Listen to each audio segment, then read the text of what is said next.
Hola, hola a todos y bienvenidos a un episodio nuevo de Film Market Talks. Yo soy Ana Arza del equipo de comunicación de Film Market Hub y hoy vengo a presentar un nuevo episodio donde entrevistaremos a David Pulido. David Pulido es un guionista ganador de un premio Goya con Tarde para la Ira. Les cuento un poquitito más de David, que David también es parte de nuestro jurado de expertos en nuestro concurso de guión de largometraje. David también es psicólogo clínico y compagina esta profesión con la profesión de guionista. Él estudia el comportamiento humano tanto en la ficción como en la realidad y también imparte cursos y talleres donde aúna ambas disciplinas. Como les contaba, David coescribió con Raúl Arévalo el largometraje Tarde para la Ira, que ganó el premio Goya entre muchos otros premios. Y ahora publicó una novela, bueno, hace un tiempo publicó una novela que se llama La Torre de la Encrucijada, que es una novela de fantasía. Y actualmente se encuentra escribiendo dos largometrajes, uno en solitario y uno nuevamente con Raúl Arévalo. Y nada, les dejo para que escuchen esta entrevista fantástica y siempre recomendamos que nos sigan en redes sociales para poder seguir todas nuestras convocatorias y también todo el contenido que estamos sacando cada semana. Entonces nada, espero que disfruten mucho de esta entrevista.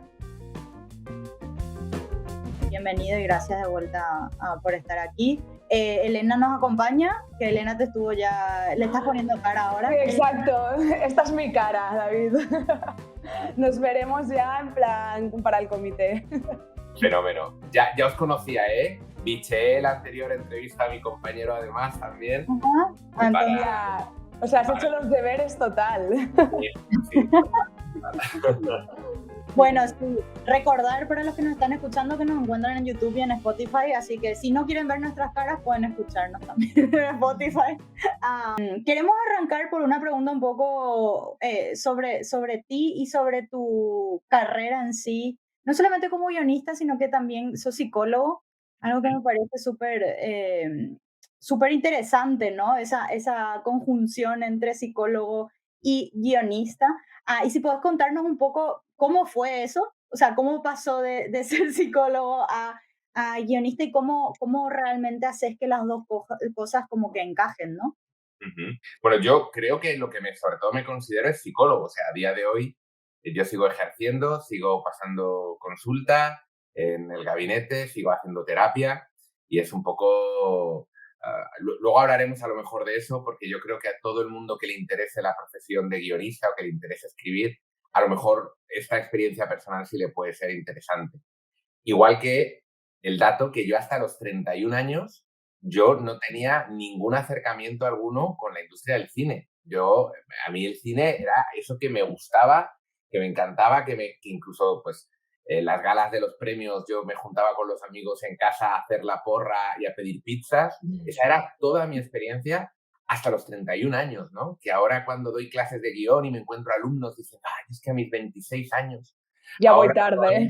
me hago que no voy a hacer nunca nada. Y les cuento esto porque yo creo que es interesante. Entonces, yo siempre he sido psicólogo y de una manera muy casual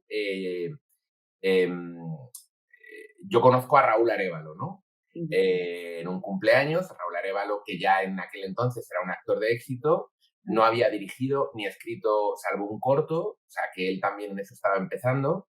Yo le conozco y además, como os decía, ¿no? Desde fuera de la industria del cine, con esa admiración que uno tiene, me ha escrito un actor famoso, ¿no?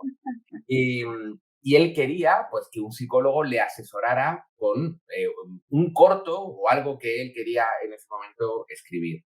Y le habían dicho como que yo me había metido también poco a poco en el mundo del guión, que era una verdad a medias, porque esto fue como en junio y yo efectivamente me había matriculado para en septiembre empezar unos cursos de guión. Me acababa de matricular, ¿no? O sea, todavía no... Y haber empezado la clase. A las clases. ¿Por qué me matriculo? Pues yo me matriculo porque, como os decía, me gusta el cine, yo pasaba consulta todos los días y dije, mira, tengo que aplicar lo que les digo a mis pacientes, no se puede vivir solo para trabajar, necesito un hobby. Me apunto a Zumba, me apunto a Padel, Catástrofe. Oye, me apunto a algo de cine. Y encontré esto como, de verdad, podía haber encontrado un club de lectura, o sea, buscaba eso. Entonces, 2 semanas después, cuando Raúl me llama y me han dicho que también te interesa el guión, y yo, sí, estoy matriculado. Y no era mentira, pero no había asistido. Entonces, Raúl y yo congeniamos enseguida y él me dice, mira, yo quiero hacer como un ejercicio de guión, de escribir a nuestro ritmo una idea que he tenido. ¿Qué te parecería hacerla conmigo? Yo le digo que sí, pero vamos, de cabeza, me tiro, da igual, fuera. Y él, fijaos, me lee el argumento de lo que luego sería Tarde para la ira, la película que hicimos. O sea, en ese momento. Entonces, pues gente que nos esté escuchando también estará diciendo, jo, qué golpe de suerte, ¿no? Que de repente una persona se encuentra indudablemente, o sea, es un privilegio, con alguien que ya está metido dentro de la industria del cine y que vaya a ganar el camino y demás. Pero hay que también contar que nosotros tardamos 8 años en escribir el guión. ¡Buah! 8 años. Es largo el recorrido, o sea, que la gente se piensa que escribir un guión es 1 año, 2, no, o sea, hay veces que... En nuestro caso, por esta ventaja inconveniente, que yo creo que esta doble faceta, ¿no? que me estaba preguntando Ana, pues no se puede hacer otra cosa. Raúl era actor, entonces de repente estaba en rodajes y yo estaba en consulta. Y escribir el guión era un hobby. Como él me había dicho, sin ningún tipo de presión y de plazos. No sabíamos si iba a ser un corto, si iba a ser un largo. Para mí, sobre todo, era una oportunidad de acercarme a ese mundo desde dentro y de, a nivel creativo, ver qué iba surgiendo, cómo era eso de escribir, mientras paralelamente todo lo que yo daba en la clase de guión iba a Raúl y digo, oye, lo que estaban hablando de estructura, yo no sé si nosotros tenemos bien puesto el primer de giro. Y entonces, claro, él se reía, dice, parece que estamos 2 patrullando por la ciudad, ¿no? Y uno de ellos está en la academia de policía viendo un poco cuáles son las leyes, ¿no? Y esa es una buena metáfora de lo que hicimos en esos años. Yo, de hecho, os confieso que hubo un punto de decir, yo no quiero acabar el guión. El día a lo mejor ya este hombre ya no, ya nos habíamos hecho íntimos amigos y entonces sí que llegó un punto que lo fuimos enseñando y la gente decía, esto tiene que salir. Desde el 2007 al 2015. Y aún así, 2015, tardamos como otros 3 años en poder empezar a rodarlo. Levantar. O sea, siendo un actor, además con prestigio, ¿no? Entonces, bueno, una vez que ya lo hice, y es verdad que la película, para mí el premio fue, y esto es un cliché, pero para alguien que es cinéfilo, de repente ver tu nombre en una pantalla de cine, alguien que hasta los 30 y... cuando esto se estrena, yo ya tengo cuando se empieza a rodar, yo ya tengo 39 años. Entonces, 39 años, que vea de repente que ha hecho una peli, pues para mí era una alegría. Y luego encima, pues la acogida que tuvo, el reconocimiento. Claro, durante todos estos años en la porra de los Goya, que seguíamos haciendo en mi casa, yo decía, ostras, que yo, o sea, un año, ¿no? Yo he conocido a ese le he conocido. Y digo, oye, que lo que estoy escribiendo a lo mejor, ¿os imagináis? Qué fuerte. Estuvo nominada a Mejor Guión. Yo les di a mis amigos las llaves de mi casa. Entonces ellos la vieron allí y yo la vi dentro de la gala y fue el directo que ellos me vieron recoger el premio que yo dedico a toda la gente que hace porras de los Goya. Espero que en la porra apostaran por ti, por lo menos, ¿no? Todos, dije yo. Oye, que alguno al menos, ¿no? Pero claro, todos con un apoyo y una ilusión increíble. Y una vez que ha habido este espaldarazo tan grande, pues es verdad que ahora ya no es solo un hobby.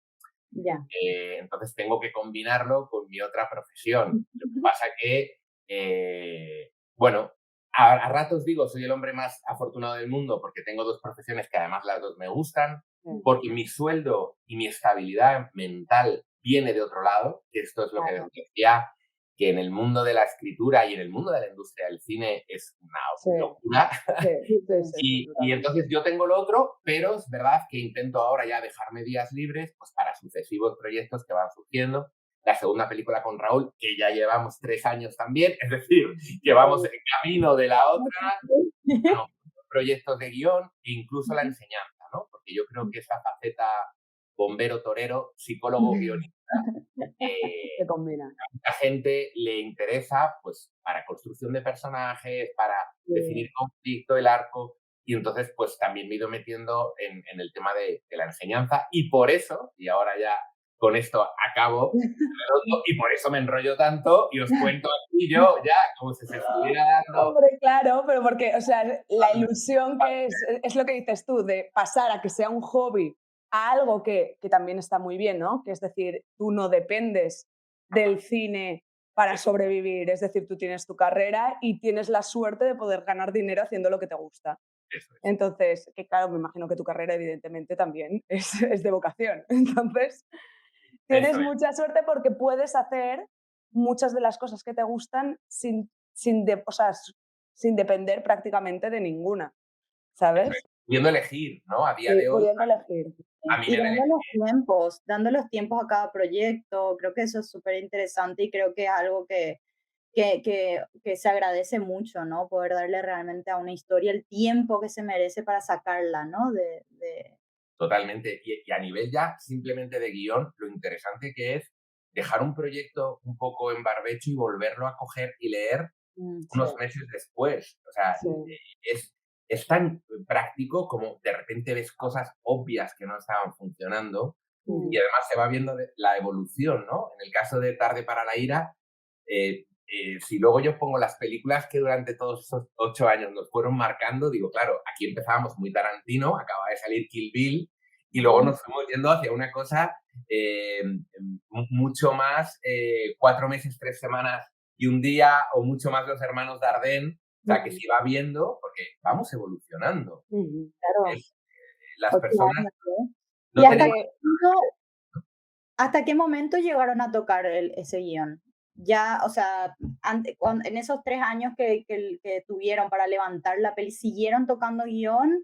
Sí, cada vez que nosotros volvíamos a lo mejor llegaron a pasar varias veces, 2 o 3 meses entre que volvíamos a leerlo, y cuando lo volvíamos a leer, surgían cosas, ¿no? Entonces, yo tenía la suerte que esto, pues, de estar coescribiendo con el director, algo que yo creo que es un formato que cada vez se hace más. Sí. Entonces, claro, al menos sí que tienes la seguridad de que lo que estás escribiendo de alguna manera el director lo entiende, porque él lo está también proponiendo, y lo va a tener así en su cabeza, ¿no?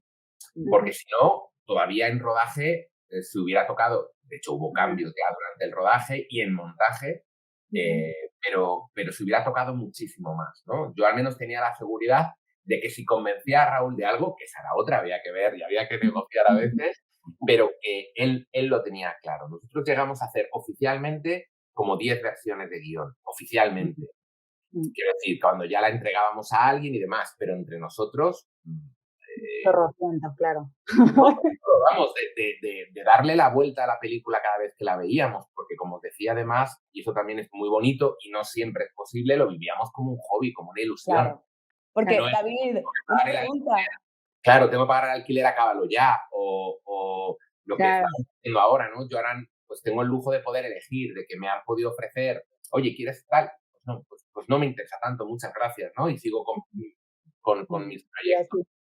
Esto lo estoy vendiendo muy bonito y de verdad que yo secundo mucho la idea de todos los que nos estén viendo y escuchando, que tengan, que de repente pues digan, yo me aparté de la carrera de guión y me tuve ya que poner a trabajar de maestro o en una tienda de ropa, o que no es mala idea, que eso te da una base, te da un dinero, te da una estabilidad mental también, una rutina, y que luego puedas seguir avanzando con tu guión, ¿no? Te da preguntas de vida también, creo yo, ¿eh? O sea, creo que eso es interesante porque al hacer este otro trabajo también te ayuda, ¿no? A que fluyan ideas, a hablar con otras personas, a vivir esas experiencias de vida que luego puedes aplicar a guión que enriquecen mucho, ¿no? Y no obcecarte también, que hay veces que es como si me dedico a escribir, solo a escribir, hay veces que entras como en el bucle tal, y claro, tengo que sacar esto porque si no, no puedo. Entonces, es eso, lo que dice David, te da una tranquilidad mental, yo creo que es muy importante, creo que es una de las cosas que de hecho más puede preocupar a un guionista, de decir, a mí me encanta este mundo,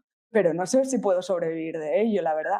Vivir de ello, ¿no? Claro, entonces, para mí, no es abandonar. Si tú vas a querer escribir, si tú quieres ser guionista, lo vas a hacer. a los 20, a los 31, a los 39 o a los 55.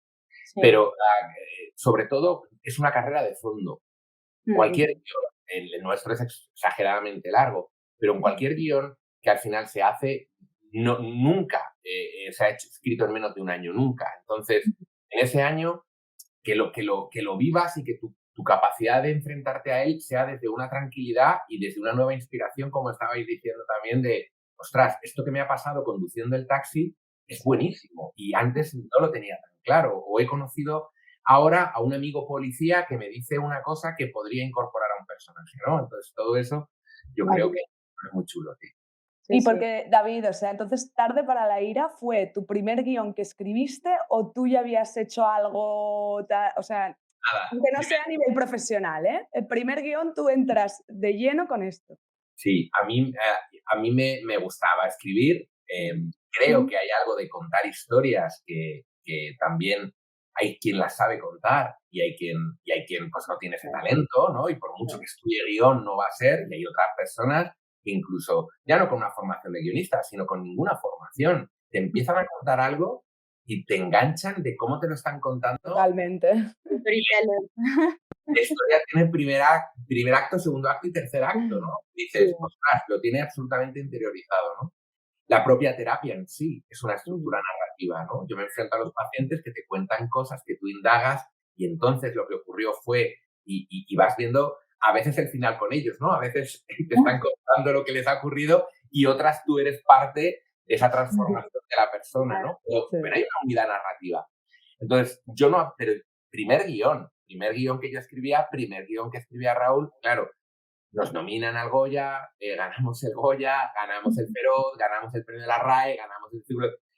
Era apabullante, ¿no? O sea, era de repente, por un lado, como ir cumpliendo sueños, o sea, check, check, check, todas las ilusiones que alguien puede tener, y a la vez un proceso que luego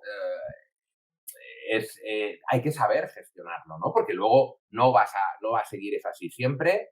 Claro. Y demás. Y ahí también os digo la suerte que yo tenía de luego volver a terapia. O sea, yo había ganado el sábado el Goya, el lunes me entrevistaban en televisión y el martes yo volví a terapia, donde mis pacientes se habían enterado de televisión. Además, yo salgo ahí y digo, yo soy psicólogo, entonces era como, ¿qué? ¿No? Cortocircuito, pero psicólogo. Y allí estaba yo, ¿no? Y claro, la mayoría no se había nunca llegado a enterar de que yo era guionista, ¿no? Y esa estabilidad de, venga, ya está. O sea, evidentemente un guionista nunca va a ser famoso, ¿vale? Pero esta cosa del mundo de sentirte a lo mejor más importante porque has ganado un premio, a tierra, porque ahora tocaba de nuevo ayudar al paciente, ponerse en un plano y escucharle a él, ¿no? Y entonces eso también me ha ayudado mucho. Y entonces, desde el punto en el que ganas el Goya hasta ahora, por ejemplo, es decir, ¿en qué ha influenciado a ti que ganes el Goya? Y digo el Goya porque básicamente es el más reconocido de todos los premios que os habéis dado. Pues te abre muchas puertas, ¿no? Y además, en eso también lo injusto de los premios, ¿no? O sea, que la película también ganara el Goya la mejor película hizo que tuviera una segunda vida en taquilla, ¿no? Porque era una peli que era pequeña, además comparada con las que en ese año competía. Y dices, y las otras pues no se reestrenan, habiendo a lo mejor ganado más premios, pero el de mejor película es el que te abre esa taquilla, esa puerta. Y en el tema de guión, a mí enseguida, o sea, desde que me ofrecieron escribir una novela y vinieron la editorial a buscarme, que me han ofrecido formar parte de equipos de guionistas de series o de otros proyectos que he renunciado, o el tema de la enseñanza, ¿no? Como os decía. O sea, a mí, si yo hubiera querido dejar la carrera de psicología, yo creo que a día de hoy, en esos otros trabajos, hubiera podido mantenerme sin necesidad de ser psicólogo. Pero yo he optado por la opción, primero porque soy incapaz de renunciar a mi vida de psicólogo porque es algo que me encanta y me llena. Y entonces he optado por seguir haciéndolo como hasta ahora, ¿no? Intentar vivirlo como un hobby, intentar hacer los proyectos que yo quiero, ¿no? Y en ese sentido pues, también se me han ofrecido desde productoras o equipos de personas muy dispuestas a secundar esas ideas, ¿no? Entonces, para mí ha cambiado mucho. Es verdad que ahora tendríamos que ¿no? Que todo eso se materialice al final, sobre todo en otras películas, porque se ha materializado en muchas cosas, pero que hiciéramos otros proyectos, ¿no? Y además nos lo decían de, venga, que estéis ahora mismo, después de ganar esto, tenéis que sacar la segunda ya. Y no, bueno, nosotros seguimos con nuestra estrategia o nuestra incapacidad, ¿no? De ir poco a poco y haciéndolo a nuestro ritmo y a nuestro aire, ¿no? No dejar que eso nos absorba, ¿no? En esa vorágine que le puede pasar a todo el mundo de si has tenido un éxito, antes de que, como vas a caer, te da la cresta de la ola, haz otro rápido, haz todo lo que puedas ahora. Claro, es una presión innecesaria, ¿no? Sí. No sé si hubiera sido inteligente, pero no lo hemos hecho así, hemos dicho nada, vamos a seguir con nuestros tiempos. Porque, y por ejemplo, también tú que no hiciste ningún tipo de formación previamente, o sea, porque fue básicamente a la vez de guión, a pasar directamente a hacerlo como profesión, bueno, como hobby, pero que al final, jolín, estás con Raúl Arévalo, no es cualquiera, ¿sabes? O sea, es una suerte. Y luego al mismo tiempo hacer las clases y encima luego eres profesor, es decir, tú ves cosas que, por ejemplo, se enseñan desde las universidades y que luego a la hora de la verdad y de la práctica no son reales. Sí, a ver, creo que pasa como todo. Igual que en la carrera de psicología he estudiado cosas que creo que me las podía haber ahorrado porque no he vuelto a abrir esos apuntes, pero que de alguna manera a lo mejor han hecho una base que está ahí, ¿no? Y que yo sí que utilizo, oído, o simplemente a lo mejor no me ha servido de nada, pero me ha servido para lo que me servía darme cuenta de que me era más práctico, o sea, para distinguir lo bueno de lo malo. Entonces, a nivel de guión, fijaos que es que partimos de una entelequia que es enseñar a escribir. ¿Se puede enseñar a escribir? ¿Se puede enseñar a tener ideas? ¿Se puede enseñar a ser creativo? Y ya yéndonos a esa, ¿se puede enseñar a que tu guión lo lea alguien? Puedes hacer cursos de pitch, puedes tener oportunidades, pero al final hay una conjunción de factores que no siempre son transmitibles, ¿no? A otra persona. Entonces, yo sí que creo que hay cosas que son más útiles que otras y yo intento, habéis dicho antes una súper importante, sal de tu casa, ¿no? O sea, también es verdad que desde la enseñanza nos metemos en estructurar un montón de asignaturas, de temas y a lo mejor, como decimos, ¿no? Lo más importante no te lo pueden enseñar, que es de repente la idea, ¡pah! Que dices, esto es una película. Aquí hay una historia. Y luego sal a la calle. Yo creo que parte del problema de los guionistas noveles, y fijaos, de los guionistas más experimentados, que ya alcanzan la fama y que ya alcanzan un éxito, es que acaban aislándose de la realidad. Es que al final ya no salen porque tendrán más dinero, ya no tienen que escribir en una cafetería o porque se rodean de gente que ya no tiene vidas normales, ¿no? Y perdemos ese pulso, ¿no? Entonces, si tú no sabes con una libreta salir a la calle y apuntar los diálogos, si no eres capaz de cada día algo que te ha pasado, incorporarlo, o a lo mejor no para tu guión, pero para otro futuro, es que esa persona dijo esta frase, es que he visto a una señora que se echaba el café de una manera en la cafetería que me decía tantas cosas de cómo era o qué le estaba pasando, esto lo tengo que incorporar, ¿no? Claro, yo tengo la escuela de, yo me siento a escuchar, pues, mira, hoy mismo cuando terminemos la entrevista tengo 9 pacientes, ¿no? Entonces veo 9 historias y evidentemente ninguna de ellas la copio, ¿no? Cuando mis pacientes se enteraron que había hecho película, el primer sobre mí, ¿no? Voy a salir, exacto. ¿De qué va la película? No fue una película que al principio, antes de esta segunda vida, lo hubiera visto mucha gente y entonces es como, espera, seguro que salgo yo, ¿no? No es en sí el contenido, pero sí que cojo rasgos, historias o algo que te cuenta alguien que de repente te parece fabuloso, ¿no? No, es que en casa de mi suegra los hijos siguen comiendo con ella y los nietos y las nueras comemos en una habitación aparte. Y te lo está contando como un algo normal. Que no es importante ni siquiera para la terapia y tú haces ping, ¿no? O sea, esto es maravilloso, ¿no? Y lo incorporas. Qué Claro, porque guay. hay muchas veces que es eso, ¿no? Tú, bueno, porque igual que cualquier persona que sea guionista, muchas veces recurres como a experiencias propias o cosas que te han contado. Claro, también debe de ser un poco, no difícil, o sea, tiene su parte buena y su parte mala, siendo psicólogo, alejarte un poco de lo que te han contado y que tu escritura se aleje un poco de ello, pero al mismo tiempo coger pinceladas, ¿no? O sea, y yo creo que eso hace Absoluta, falta. Sí, sí. absolutamente. Claro, si solo yo tuviera un paciente y que le escuchara solo a él, pues como todo, como las personas que de repente para inspirarse para un guión solo están leyendo libros de teoría o solo leen, no, es que a mí me ha emocionado una partitura y es la única que me pongo mientras escribo todo esto.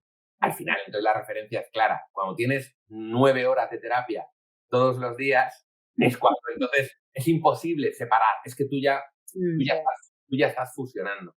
Y luego de otra cosa que, claro, Raúl muchas veces que me pregunta de estos temas o comentábamos, es que la realidad supera la ficción.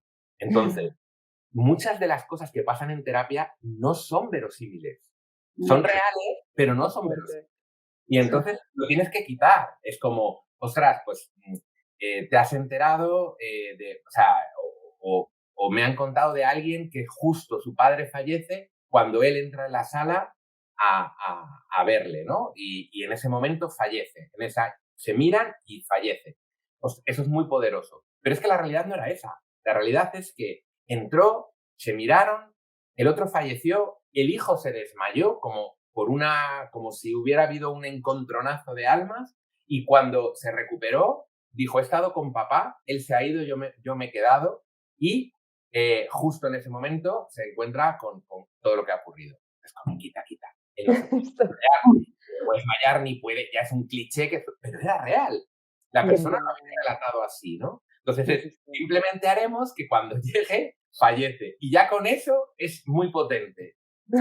Y eso es lo que pasa, que la realidad no es verosímil y eso es maravilloso tal como concepto.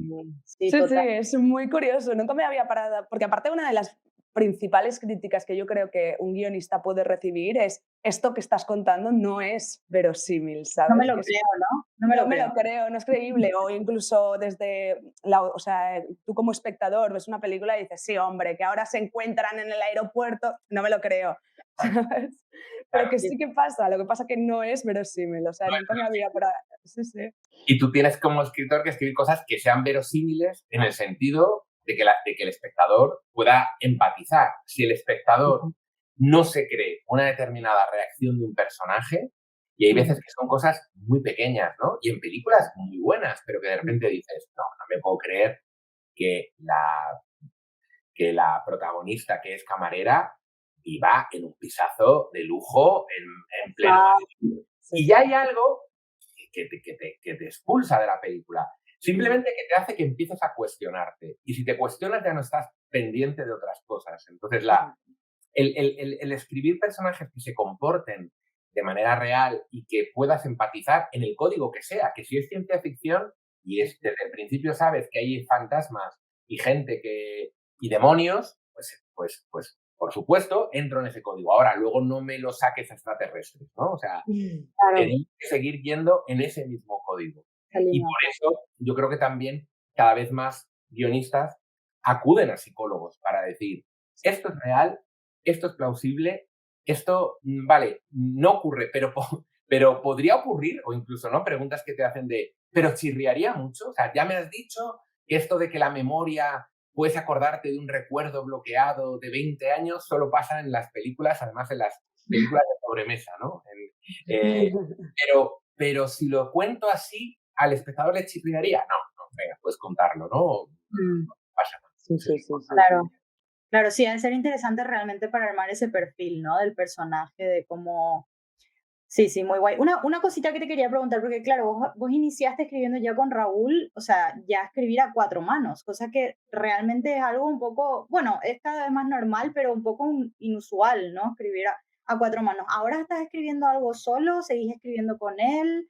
¿Cómo es esa dinámica de escribir a cuatro manos, sobre todo con Raúl? Si nos puedes contar un poco eso, esas dinámicas y cómo lo tomás también tú solo. ¿Y qué preferís?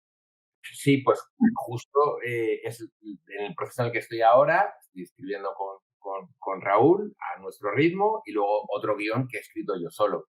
Ujú. Em, yo, es una pregunta que además en los cursos de guión mucha gente te hace, ¿no? ¿Cómo se escribe a cuatro manos? Que yo siempre respondo que siempre hay que escribir a cuatro manos.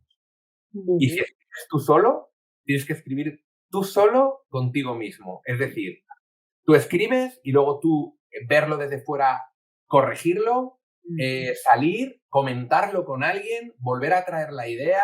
Es decir, ese proceso constante de reescritura y de poner en peligro tu idea, ¿no? Y ponerla a jugar y que empiece a girar, lo tienes que hacer. Escribas tú solo o escribas con alguien. Si no, es muy complicado. O no eres capaz de ver errores que puedes tener, o te metes en unos bucles que me ha pasado de dedicarle horas a algo que luego no tiene la más mínima importancia o el más mínimo sentido, ¿no? Entonces, incluso cuando uno escribe solo, yo creo que uno de los consejos más importantes que puedo dar a alguien que está en ese proceso es comparte tu guión. A lo mejor no en todas las fases, pero exponlo. Mucha gente cuando te dice, oh, es que no, o amigos, ¿no? Que les digo, pero mandádmelo, yo qué sé, te comento, te echo una mano, te doy mi opinión, sinceramente. Y es que me da mucho palo porque, claro, no. Digo, vale, pero si te da palo ahora, ¿cuándo te va a dejar de dar vergüenza, no? O sea, Exacto. Sí, cuando sí. cuando lo lea un comité, cuando lo lea un jurado, cuando lo lea una productora, cuando... Claro. Entonces, No, porque, claro, es eso, o sea, es muy diferente que un jurado que tú no ves cómo, o sea, realmente cómo juzga, te juzga el guión y tú digas, vale, por ejemplo, ¿no? En plan, el concurso, vale, he ganado, no he ganado, tal. Es mucho más fácil que recibir feedback de una persona a cara y ojo, en plan, o por análisis o lo que sea, porque es muy personal realmente y tu guión para ti es súper personal. claro, Es- pero es vital hacerlo, Claro. efectivamente.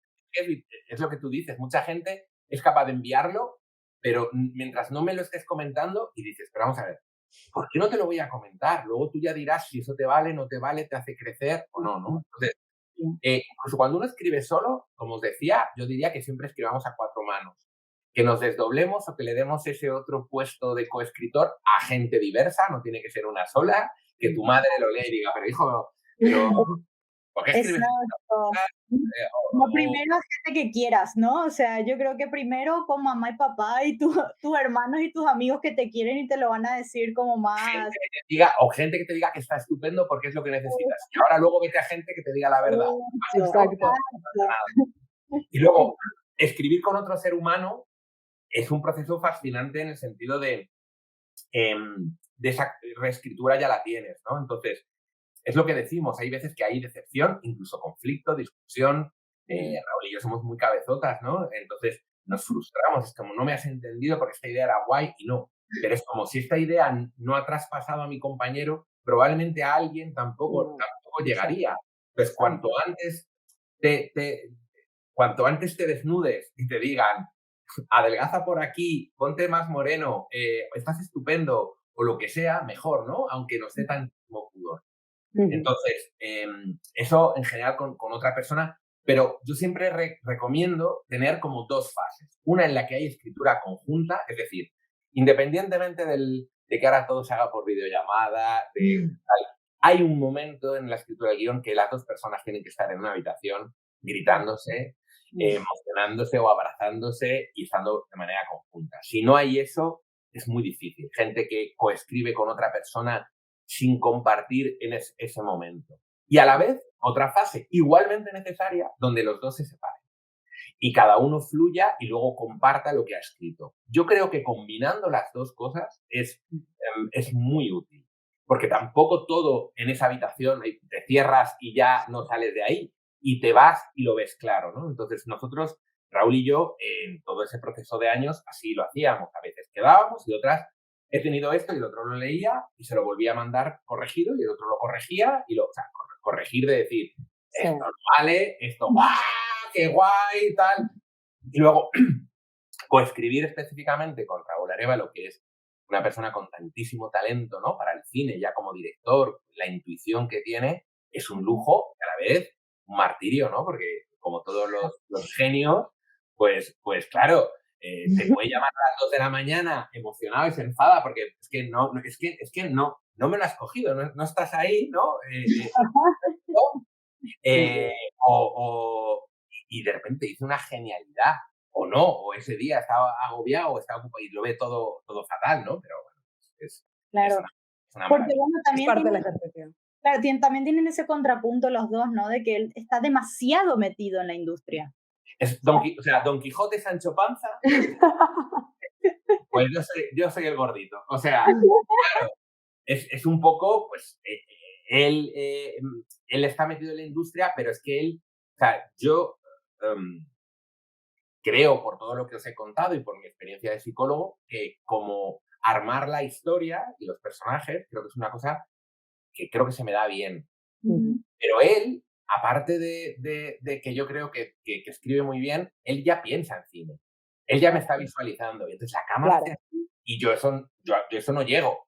O, Mm. no, esta frase, digo, pero no, esta frase un actor te la va a tirar a la cara. Esta frase dejará más así Es y que genial. Sí, claro, sí. piensa como actor, piensa como director, Claro. piensa en la banda sonora y en el póster. O sea, el póster de Tarde para la Ira estuvo hecho como, ¿no? Nos motivábamos haciendo los póster de cómo sería la película. ¿Te imaginas si un día se estrena este sería el póster? Y cuando Qué todavía no guay. teníamos ni idea de lo que iba a pasar, ¿no? Claro, sí, sí. No, y lo que pasa con la peli, ¿no? Que, bueno, yo la vi 2 veces ya, realmente ese trabajo con actores desde guión se nota muchísimo. Y te iba a preguntar si es que ustedes desde guión ya sabían más o menos quiénes iban a interpretar esos papeles o si para nada, porque es que parecen escritos para esa persona. O sea, es increíble. Claro, pues cuando Raúl me dice, ¿tú escribías esto conmigo? En el año 2007,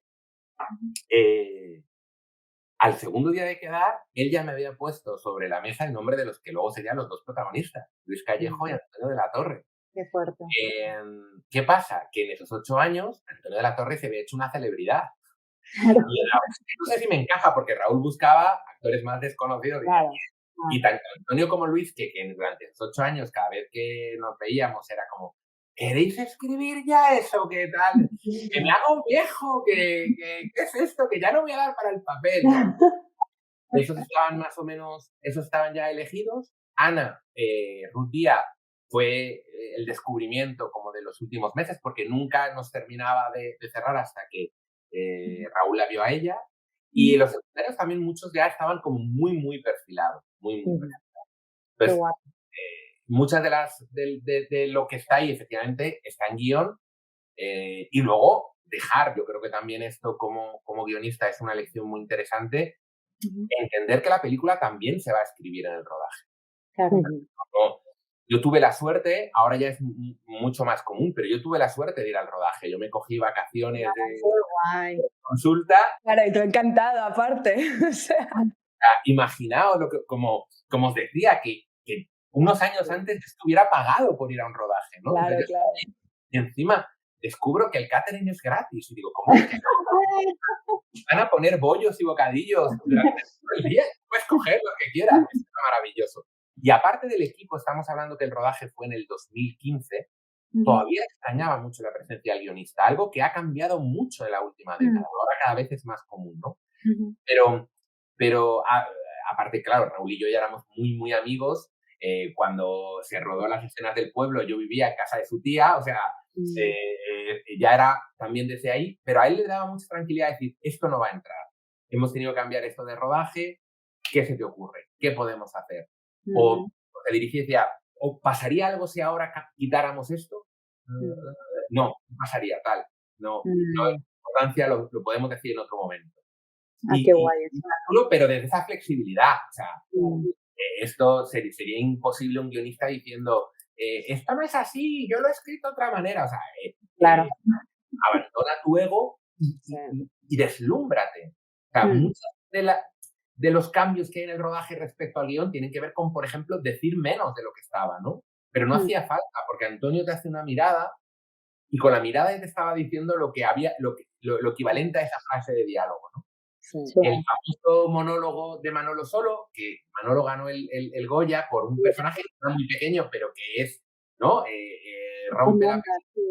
Ese monólogo está, o sea, no es una improvisación. Ese monólogo son 2 hojas y media de texto, pero que en algunos momentos él cambiaba una frase por otra o viene con su ocurrencia de esa voz que empezó como una broma con Raúl, y si te hago así tal, y Raúl, hazlo. Y el día del tema no lo decía, que era una broma, ¿eh? No, quiero que lo hagas. Y lo ahora lo haces. Te iba a preguntar si eso era por guión, si fue algo de dirección, si fue algo del actor, porque realmente, o sea... Ahí casi no se hace, porque de repente Manolo es que te lo decía en broma, que yo no lo voy a hacer, y los de sonido decían, funciona muy bien. Y Raúl, que como os decía, tiene esa intuición, ¿no? De decir, esto va a funcionar. Y todo ese monólogo, creo que hay 2 líneas o 3 que él cambia, pero es entero desde el principio hasta el fin, ¿no? Cuando eso está en guión. Hay muchas cosas que parecen improvisadas, pero están en guión, pero aún así déjate, aprende, ¿no? De cómo lo dicen, cómo lo hacen y qué ocurre. Y luego la película se escribe 3 veces, ¿no? Cuando los guionistas, el rodaje y en el montaje. Lo mismo, en el montaje estuvimos también presentes, se cambiaron cosas en el montaje y también reescribimos cosas. Y hay que aprender, ¿no? Lo que en papel funciona y durante el rodaje a lo mejor no has visto o te ha parecido que quedaba muy bien, cuando lo pones en toda la película aquí falta algo, ¿no? Entonces, es muy importante que entiendas que estés disponible para ese proceso de escritura y a la vez que sepas que eres parte de la escritura, no eres el autor último de una historia, ¿no? Y una cosa, David, que ahora ya cambiando un poco de cine a novelas, que también escribes, ¿no? Como La Torre de la Encrucijada. ¿Cómo compaginas el cine con la novela? Es decir, más que nada la idea. ¿Cómo sabes que una idea es para una cosa, para la otra? ¿Cuál es el formato? ¿Cuál funciona mejor? ¿Cuál funciona peor? Es decir, de una novela, o sea, de la idea de tu novela, por ejemplo, La Torre de la Encrucijada, evidentemente se podría hacer cine. Pero de primeras, ¿cómo sabes cuál es el mejor formato? Aquí, bueno, en mi caso, porque como os digo, yo escribía, os he dicho, nunca he escrito cine, pero yo escribía juegos de rol, partidas de rol, ¿no? ¿Sí o no? Brutal. Claro, y creo que además, siempre lo digo, es una lección de escritura increíble. Para los que no sepan un poco lo que es el rol, hay un director que se inventa una historia con unos jugadores que están allí y tú les vas contando la historia y ellos van diciendo qué harían sus personajes. A veces se tiran dados para ver si eso que dicen es posible o no y avanza la historia. Entonces, claro, te obliga a ti a estar con ese proceso de tener un guión que vas adaptando a lo que hacen los personajes y al final yo creo que es muy útil. Entonces, La Torre de la Encrucijada era una aventura de rol y cuando la editorial me dice, oye, bueno, aquí hay una anécdota muy divertida, pero es que, ¿ves? No va a parecer verosímil, pero esto es real, lo voy a compartir. A mí se ponen en contacto, pues ya os digo, me ofrecen proyectos de enseñanza, me ofrecen estar en un equipo de series y de repente hay una persona que me dice, hola, soy editora y me gustaría, he visto Tarde para la ira y he pensado que podrías escribir una novela fantástica. Y yo, ¿de fantasía? Tarde para la ira no es de fantasía. Y le digo, gracias. Y al rato digo, pero yo soy tonto, o sea, a mí me encanta el mundo de la fantasía, ciencia ficción. Y como estaba diciendo Elena, a lo mejor este formato para una peli ya es mucho más complicado. Más complicado. Le digo, sí, pero yo tengo una idea de tal, no sé qué. Entonces nos reunimos y me dice, oye, me retraso 5 minutos y cuando estoy leyendo el mensaje me doy cuenta de que nunca me había dicho que si escribía una novela fantástica de fantasía, sino fantástica de increíble. O sea, ella me había dicho, creo que podría escribir una novela fantástica. Y yo, bueno, tengo de fantasía una cosa. Oye, no te quiero hacer perder el tiempo. Nos entraba de risa. Yo no entendía nada. Esta novela fantástica surge así.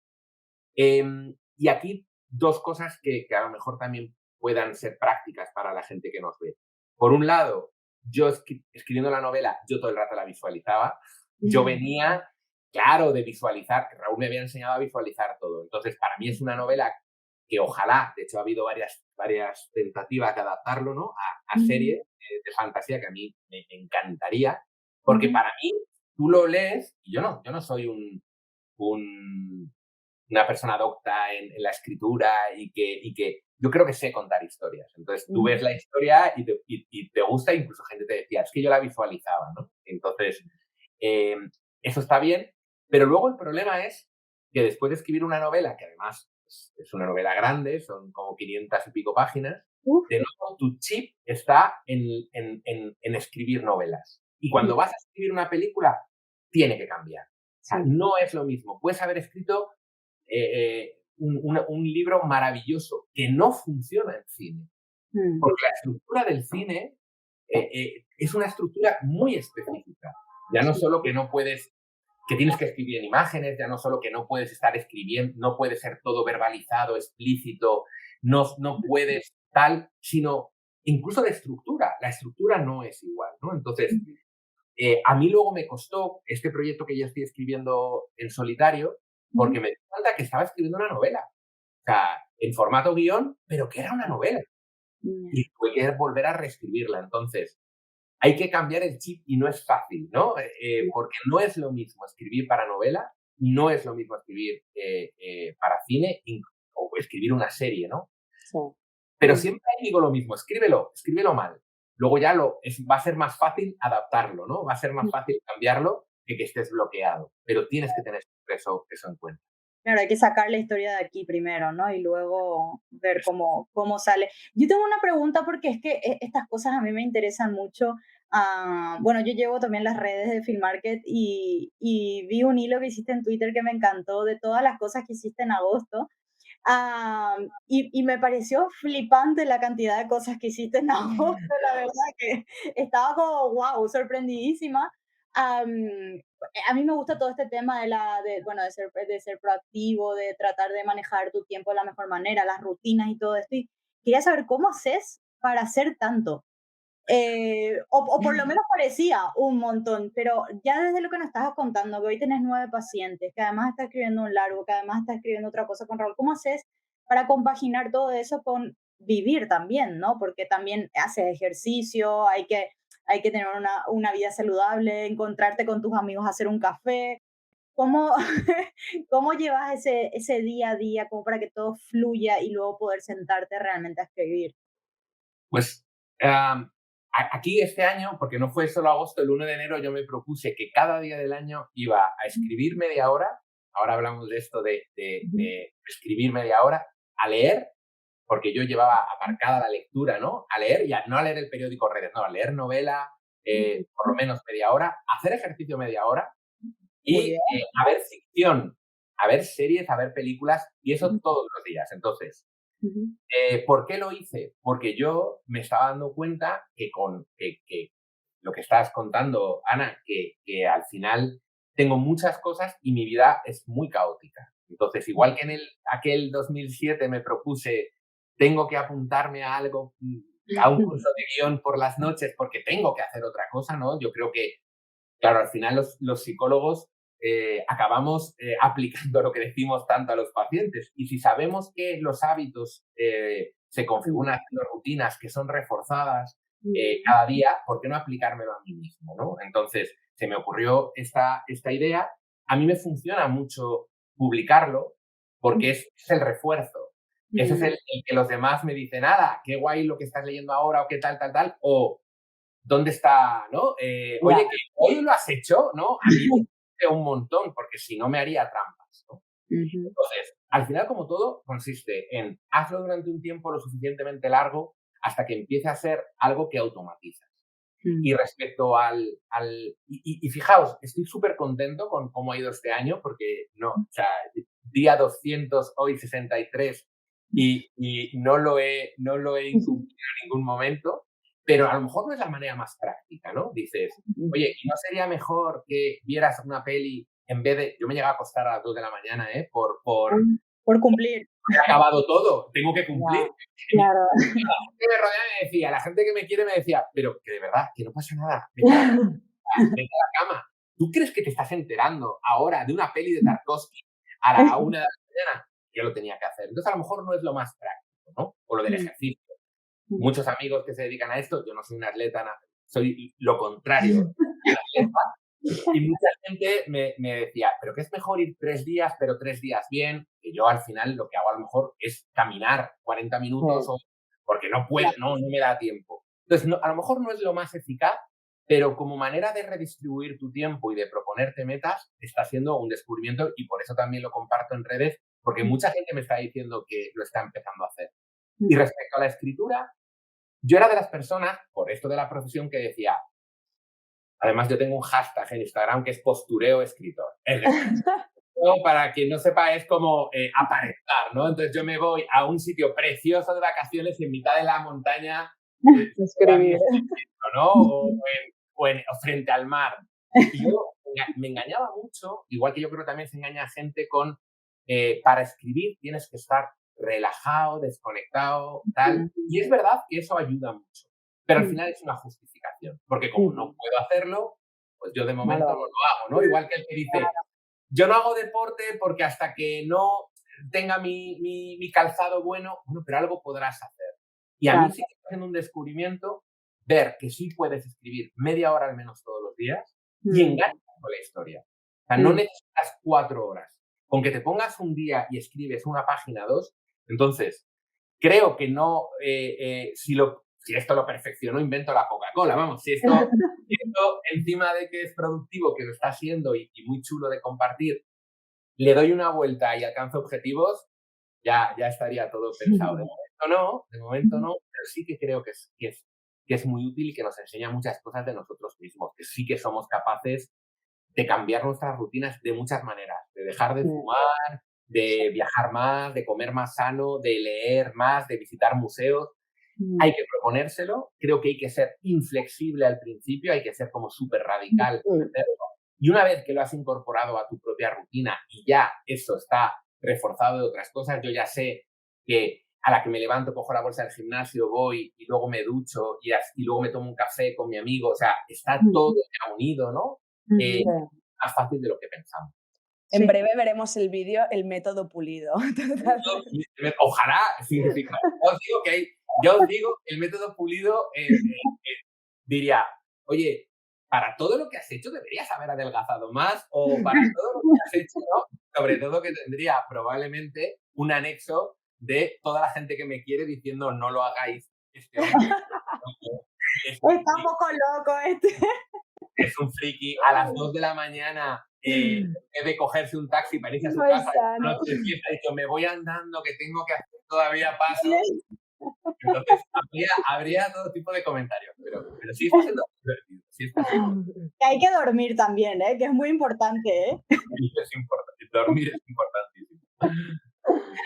Ay, bueno, yo por último igual te quería preguntar, pasando a nuestro concurso, ¿qué es lo que te esperas leer o encontrar? ¿A qué prestas más atención? Que sea el tema, la historia, los personajes, igual la voz del guionista. ¿Qué es realmente lo que te esperas encontrar en el concurso? Yo espero encontrar historias que una vez que termine el guión, yo pudiera decir, ostras, cómo mola, y contarla y que me emocionara cuando yo la estoy reviviendo y la estoy contando, porque eso significaría que la historia es potente. Sí. Cuando al final nos metemos en un mundo de escenas, ¿qué tal? Pero yo soy incapaz luego de contar la historia entera sin que eso me emocione, para mí eso es básico. Y luego aquí hay una cosa que a mí me pasa porque me dedico también a supervisar guiones o cuando hago enseñanza y análisis de guión, y me pasa como espectador, que yo entiendo que es muy injusta, pero toda la gente que tiene concurso lo tiene que saber. Y es, cuando a mí me interesa una historia, como la crisis en el desarrollo me enfada mucho. Es decir, hay historias que no me llegan, que no me interesan tanto, y soy como mucho más, como espectador, mucho más permisivo. Pero cuando me está gustando y de repente digo, ay, no, ¿qué acabas de hacer? O no me lo cuentes todavía, o no tenía sentido, ¿por qué ahora aparece esto? Me enfada un montón. Me enfada un montón. Entonces, yo diría que una historia esté bien y cuidar mucho todo eso que decimos de la verosimilitud. Que yo me pueda meter en tu personaje, que yo pueda empatizar, que incluso juegue a intentar anticiparme qué va a ocurrir y me emocione cuando eso pase, ¿no?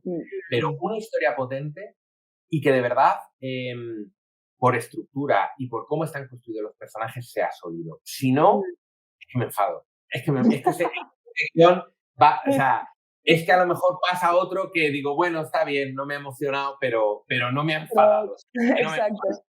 Es curioso porque aparte también, o sea, hay como muchos tipos de lectores, ¿no? Está el lector que dice, bueno, me tenías atrapado aquí, la has cagado, pero bueno, te lo voy a perdonar. Y hay el que no, que se enfada, que es decir, tío, lo estabas haciendo muy bien, ¿en qué momento metes esto, sabes? Aquí, como somos un jurado por varios miembros, yo creo que también a cada uno, ¿no? nos será luego muy chulo. O sea, yo estoy deseando, creo que os lo dije, pero estoy deseando cuando vamos a hacer un trabajo de leer muy exhaustivo, todos los guiones, y después vamos a reunirnos nosotros, vamos a comentar. Estoy deseando ese momento de comentar, de compartir, a mí todo eso, ¿no? Y decidirlo, ¿no? Pero decidirlo en base a la historia y nada más, y a cuál nos ha llegado y a cuál, después de leer tantísimos guiones, seguimos teniendo en la cabeza, ¿no? Y desearíamos ir a ver, o sea, ya no por a quién le otorgas el premio, sino que, ostras, ojalá esto un día se haga porque quiero verlo en cine, ¿no? Sí, yo ya llevo varios comités como mediadora un poco y te digo que los comités generalmente suelen ser muy interesantes porque es eso, porque también depende ya no solo de los miembros del jurado, sino de la relación que establecen estos miembros del jurado entre ellos y lo que se comenta, que cada uno tiene su bagaje y es muy curioso cómo va saliendo todo y bueno, y todas las opiniones que hay. Así que nos lo pasaremos bien. Será estupendo, será estupendo. Bueno, y para cerrar, si puedes darnos, a ver, nos diste un montón de consejos, pero una reflexión final para cerrar este encuentro. Si te gusta contar historias, vas a acabar contándolas de la manera que sea. Entonces, no te agobies, no te frustres, cuéntalas, y si puedes sustentar eso con rutinas sanas, con sueldos ajenos y demás, no estás renunciando a tu sueño de ser guionista. Al revés, probablemente le estás dando sustento. Genial, qué lindo, me encanta. Exacto. Buena forma de cerrar. Sí, muy inspirador, la verdad. Muchísimas gracias, David, por este momento. La verdad que la pasamos genial. Y nada, esperamos que te gusten mucho los guiones que recibirás pronto. Deseando leerlo. Bueno, hasta la próxima, que vaya todo bien. Igualmente, hasta luego.